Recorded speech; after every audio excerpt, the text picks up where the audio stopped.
And welcome back to Under Center with Kirk Cousins. And Kirk, we got three guys in studio here with us that are responsible for keeping you healthy and upright and happy on Sundays. I'll let you do the introductions because they're your best friends right now. That's right. Every week we try to get a guest from the team. And with the way we started the season these first 3 weeks, running the football, protecting the quarterback, I thought, why not just get the entire offensive line in here? Well, unfortunately, Riley Reif was too cool for us. Oh, boy. He literally said, I don't have a face for podcasts. Right. But we have three of the chosen five. We have Pat Elfline, we have Brian O'Neill, and Garrett Bradbury. Guys, welcome to the show. Wow, what an honor it is to be on this show with you, Kirk. Unbelievable. Really happy to be here. We are thrilled to have you here. I know it's kind of frowned upon to be in the media and self-promoting, and so just so you know, your quarterback asked you to do this. You guys aren't glory hounds. We understand that. And we appreciate you being here. But more importantly, we appreciate what you brought to the table yesterday and these first three games. I think we're tied in the NFL for sacks allowed first, and we're also leading the NFL in rushing, I believe. So outstanding start to the year, guys, and obviously that has a lot to do with the three of you. Oh, well, thanks, Kirk.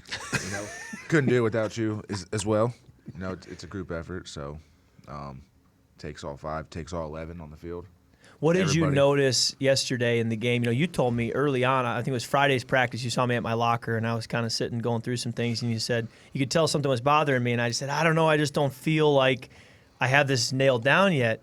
And you said, I think we can get after him. Yeah, I was like, let's just run the ball every play if we could, as long as it's You had working. a good feeling on Friday afternoon when I was leaving the building, and that made me feel better. Yeah. And I kind of thought, I don't know what he sees, but he was right. He got after it from the first play to the last, ran the football. Yeah. Even in 4 minutes, when I thought, in 4 minutes, they're going to load up to stop the run, and then next thing you know, it was 2-3 big runs, and we were down in the red zone. Did you guys sense anything? Did you sense anything going against the nose guard? Or? No, when you get in a groove, start running the ball, start wearing them down. The system, like we talked about earlier, just when you get to that third, fourth quarter and they get more tired and you get energy, you feed off of their tiredness with their hands on their hips. And obviously had a great game from Brian O'Neill here to my left. Actually got a game ball. Wow. That's Really? right. Yeah. Coach Zimmer gave him a game Nice, ball. Brian. Yeah, so that was huge. Where will you display that game ball? First of all, I appreciate it. Appreciate Coach for doing that. But to be honest, I'm really excited about this game ball because I live with one of our linebackers, Ben Gideon, and we have all of any trophies that he's gotten with the Vikings. He was Special Teamer of the Year 1 year. His Michigan helmet, my Pitt helmet's up there. And there's Hall of Fame. And there's about 10 game balls on display. All Ben.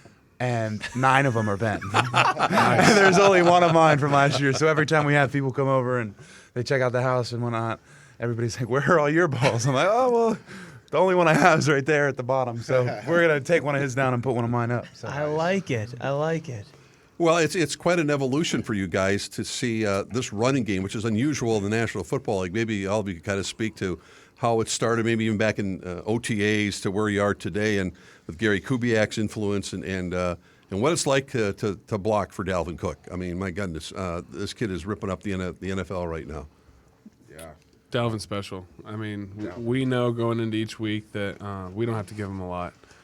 Whether it's just a little crease, whether it's a little opening, the first or second guy's not bringing him down. And so we go out each week knowing that if we get that second level extra effort block for him, it can be a 75-yard touchdown. And he tells us every week, no one said we can't score in the first play of the game. And we truly I like that. And we truly believe I hadn't heard that. We That's truly pretty believe good. that we can with him back there, and if we handle our job up front. Yeah. He's that special of a player where anytime he touches the football, has a chance to get it in the end zone, which is unbelievable to have a guy like that on your team. We have multiple guys like that in our team. So, Yeah. Without getting too technical, from a fan's perspective, how different is it, the blocking schemes, than what we've seen here in the past with Gary Kubiak's influence? And is it more of like an orchestrated? It seems like you guys have to be in concert with each other, and that's what we're seeing. It's just a beautiful thing to watch when it unfolds, and the commitment to the run that you guys have on this team right now. Yeah, I think in my mind, comparing it to last year, not to live in the past or anything, but there was certain things that we wanted to hit. We wanted to hit a little bit of this. We wanted to do a little bit of that. We kind of tried to touch on a lot of different techniques and schemes and try to be balanced per se in terms of how we were running the ball. And this year for us, it's been a lot more streamlined of this is how we're going to do things, and we're going to wear them down by doing what we do and doing what we do well. And, you know, obviously there's a lot of things that go into that with different motions and shifts and blah, blah, blah. But sticking to our guns and being able to say, hey, this is who we are and what we're going to hang our hat on is definitely, you know, more present this year than last, in my opinion.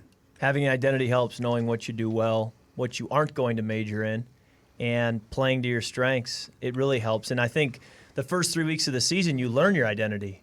I don't know that, you know, 3 weeks ago, to be fair, I didn't think we were going to be number one rushing the football after 3 weeks or number one in sacks allowed, but you learn about your team as you go. And I think now we can start to say, hey, this is going to be what we're going to lean on. This is who we want to be.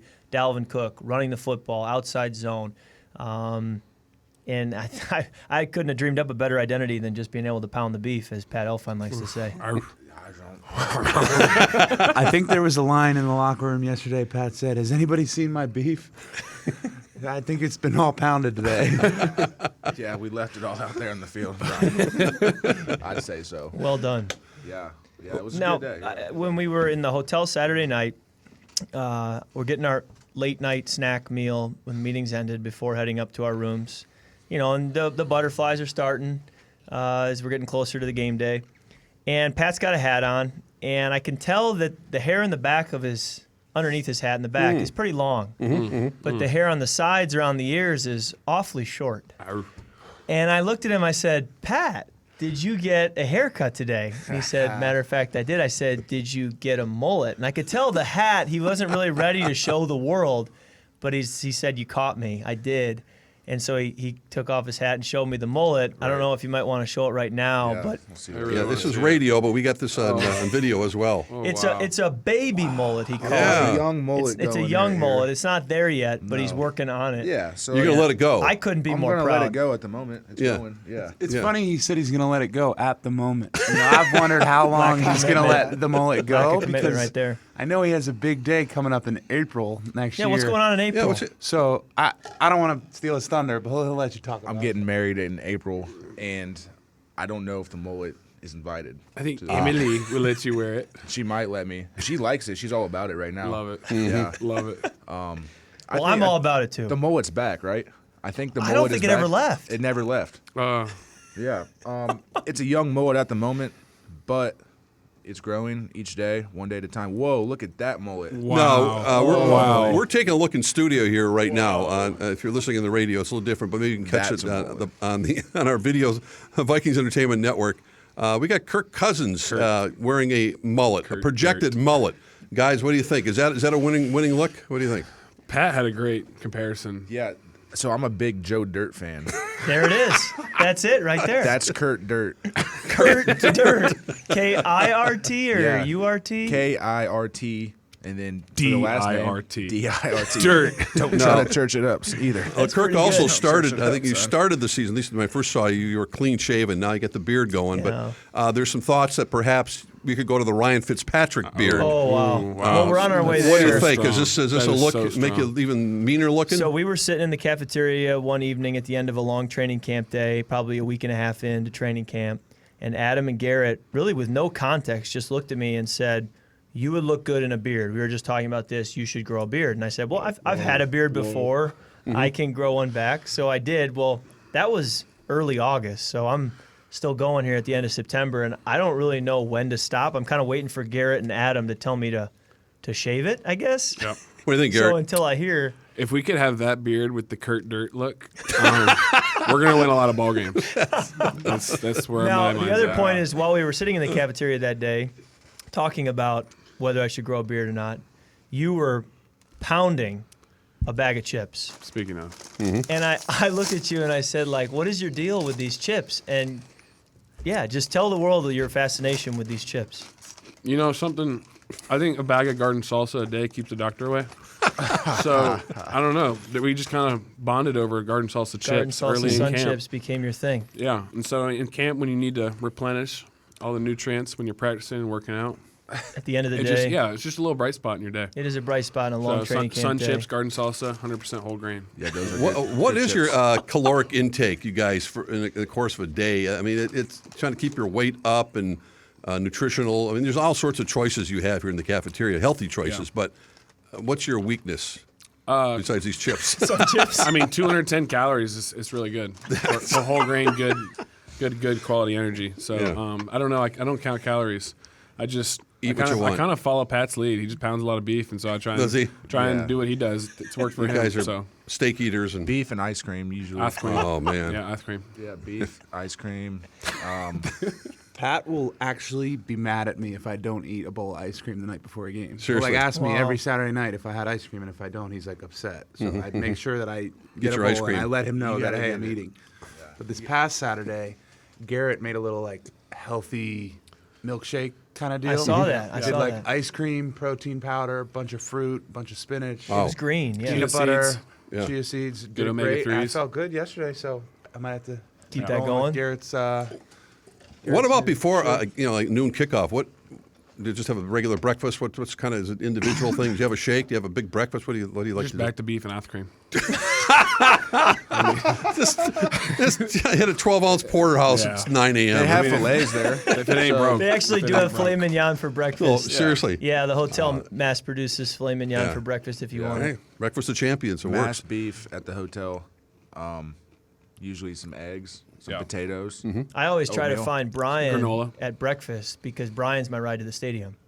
So Really? I didn't know when that. I sit down for Nice. breakfast, I just make sure I keep an eye around looking for Brian and usually try to bum a ride off him. The other day I got to ride shotgun.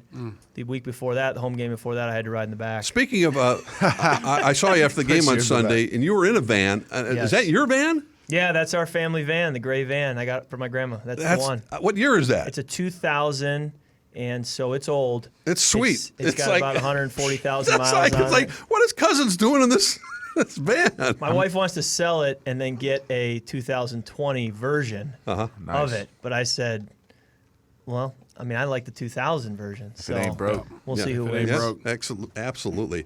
Hey, listen, we'll take a break. Come right back with these characters as well. Talk more about the Minnesota Moving Company and getting ready for the Chicago Bears. Stay with us on Under Center with Kirk Cousins. And welcome back to Under Center with Kirk Cousins. Mark Rosen, your host, along with Garrett Bradbury and Brian O'Neill, Pat Elfline, Riley Reef's a no-show. So we've already discussed that. But Garrett, we were talking about Pat getting married next year and whether the mullet will make it. I understand you had a special proposal right here at TCO with your girlfriend up on the Wilf deck. Is that right? That is How'd that correct. work for you? Yeah, so it was a pretty busy weekend. It was my first NFL game. I figured proposing to my girlfriend was going to be the most nerve-wracking thing in my life, so it would have made the game Sunday just a breeze. So had about 35 friends and family fly in, had kind of a huge engagement party, and they were all at my apartment, so kind of had to get away from there to do it. And what better place than TCO?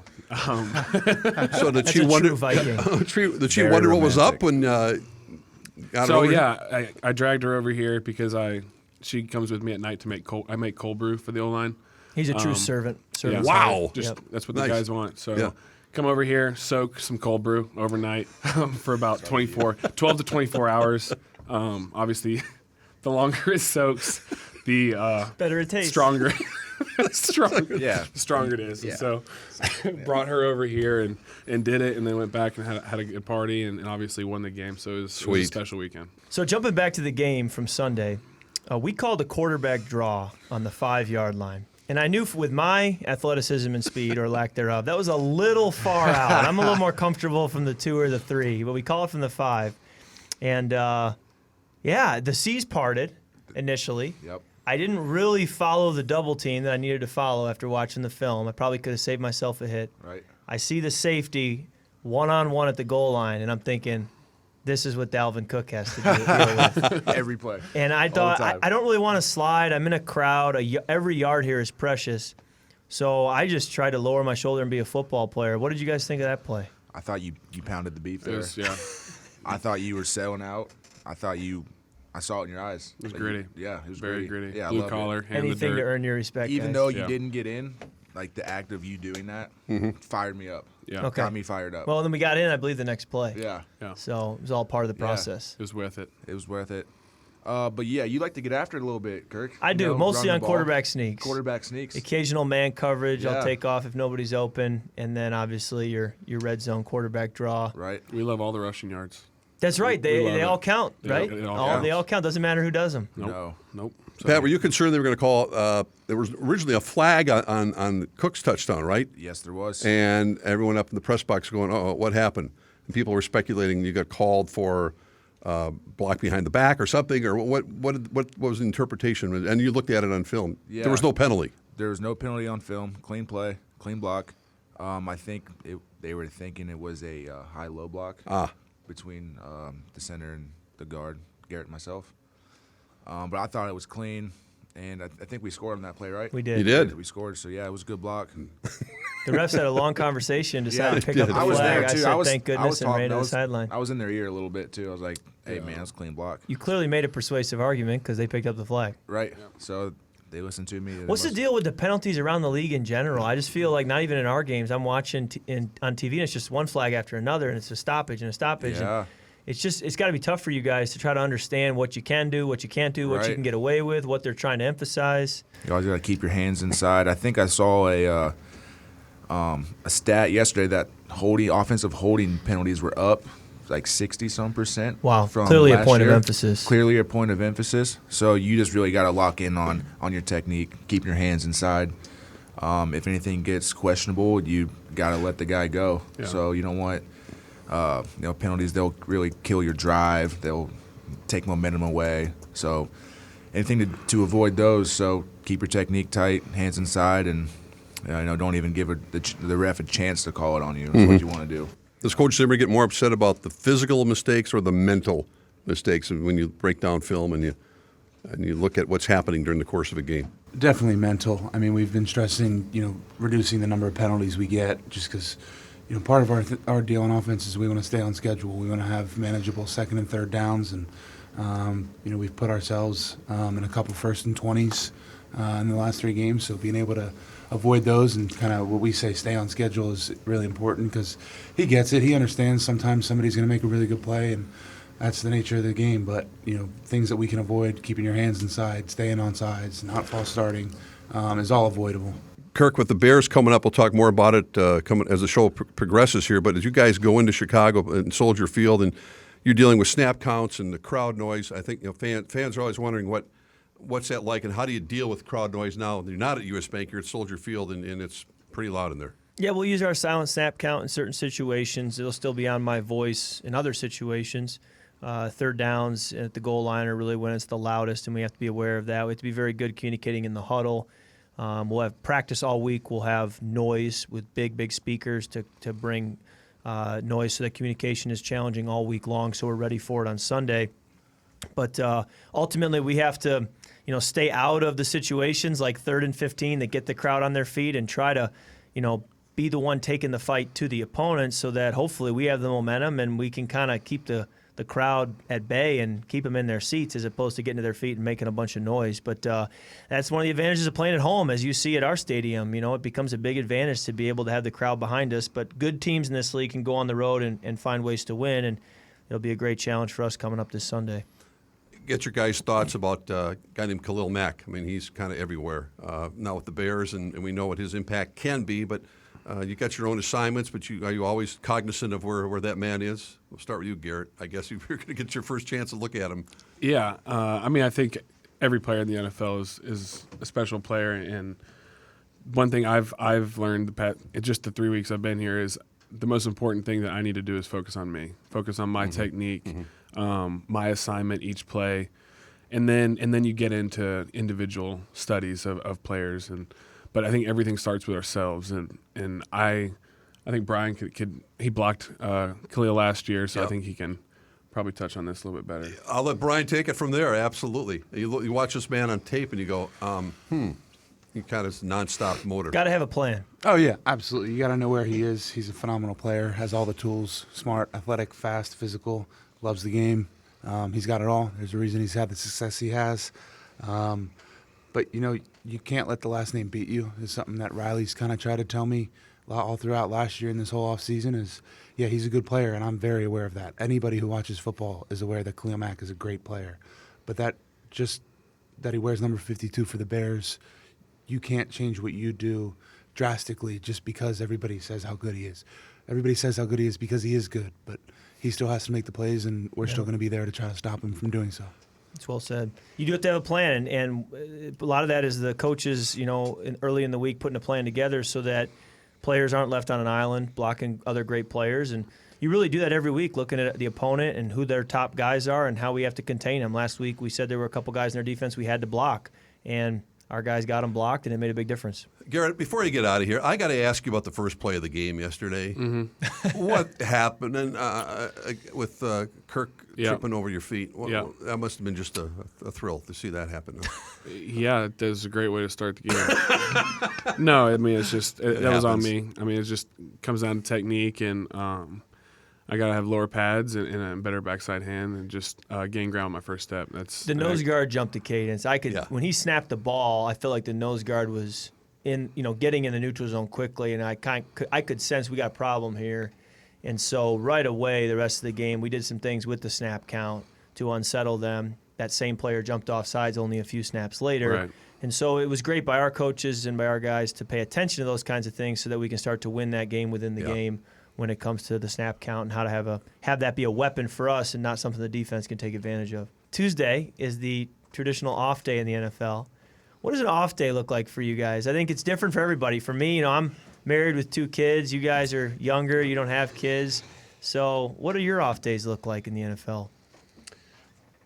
I mean, I think what's fun is the whole offensive line comes in and gets a lift on the off day, and we lift together as a unit. That's something that's been done here for a while, it sounds like. And so obviously don't need to, but I think moving around is the best thing for soreness and just staying active. And so it starts with that, and then maybe a meal after with the guys. But then after that, it's getting off your feet, kind of detaching a little bit from football. And then we'll start on Chicago. We'll start on that week's opponent, just watching their last game and stuff like that. But I think the biggest thing is taking kind of a mental break. What about you guys, Brian? What do you like doing your day off? I don't know if it's what I like doing, but Tuesday's really the only day where I get something productive done at the house, whether I'm it's the same way. Cleaning the kitchen or doing laundry or picking up my stuff that's been left out, just because I know on Wednesday, Thursday, Friday, like there's just no chance that anything's getting done. And, unless Ben does it. Ben's not going to do it for you. He's not going to I'm certainly not doing it, no. So Tuesday's the day. We just usually had people in town for the weekend if we had a home game. So just kind of trying to get everything in order so that Wednesday through Sunday, literally all I think about is the game and what goes into it. And so once kind of Wednesday comes around, you're locked in. So whatever you need to get done, it better get done on Monday afternoon or Tuesday. Yeah, same thing. Like getting in the weight room, getting a lift in. Mainly Tuesdays are a day where, the fiance and I will go get a nice meal. Other than that, we're usually just relaxing. I'm taking care of my body, whatever I got to do to get my body feeling right for Wednesday's practice. But yeah, usually like everyone, just getting off your feet. It's such a physical, mental load that whole week of preparation and then the game. And then sometimes if you're traveling, night games, it's a lot. So that's the day where, you got to take care of your mind, take care of your body, and just relax and then strap it up, get ready to go next day. Garrett Bradbury, is anything in the National Football League surprised you in your rookie year that maybe you didn't anticipate, the business side of it, or just as these guys are talking about really learning how to take care of your body and in a marathon season like you're about to embark on here? Yeah, I mean, obviously it's a big change, but I think the biggest thing I've done is just trying to lean on guys like these 2 right here. Brian, who went through the exact same thing last year, rookie year, Pat 2 years ago, and then you have like Riley Reef, Josh Klein, who have been in the league for several years. And so it's just kind of learning what they do, following their lead, following their footsteps, and just kind of put your head down and take it one day at a time. I don't know that he planned on making cold brew each night for the offensive line to be able to enjoy the following morning. That probably was a bit of a surprise. Yeah, big surprise. Well, you guys are all really young. It looks like you got a nucleus here for a long time. How important would that be for you to stick together for years to come in this facility and playing on this football team? I think cohesiveness on the offensive line is key, and I feel like we're doing a good job of that right now with all the players that are in the room. I think we have a great room, great guys. We get along great. We hang out. We have relationships with each other, with each other's families, girlfriends, wives, fiancés, whatever. We're all getting along really well. And I think when you can have a relationship like that with the guys in your room that you're going to battle with, it makes you play harder for one another. Yeah. And I think we've got a good thing going on, not only in our room, but on this team. If I could add something, they had this big reunion this weekend with the 1969 team 50-year anniversary, and I had a chance to MC the program. And interesting to hear your words and hearing those guys talk about the brotherhood that they have. 50 years later, they still talk about specifics with games and outside the arena, outside the games, and how tight a group they are. And that different time, different era, but an incredible bond. And I think that's sort of the same words that we're hearing from you guys today, which is really important beyond what happens on Sundays. The game has changed a great deal through the years, but the locker room and the fact that you're going to battle with your buddies, that hasn't changed. And the memories you make, it is such a grind in NFL season, and physically what we're asked to do and the pressures we have on us and our need to perform, that the people you do that with, who are in it with you, it means a great deal to one another, to know you got somebody next to you and you're not going it alone. And so I do hope we can have continuity here and build a nucleus of players that is here year after year, and that we not only have an identity in how we run the football, but we have an identity in who we are as a group and as a team because we've been around together for so long. And that's what you're really trying to build. And the best way to build it is through winning, because when you win, people get to stick around and spend time together, and changes everything. Well, we want to thank Brian O'Neill and Pat Elfline and Garrett Bradbury for stopping by. Thank you, guys. Really appreciate you giving us the time. Yeah, thanks for Great having job. us. Had a blast.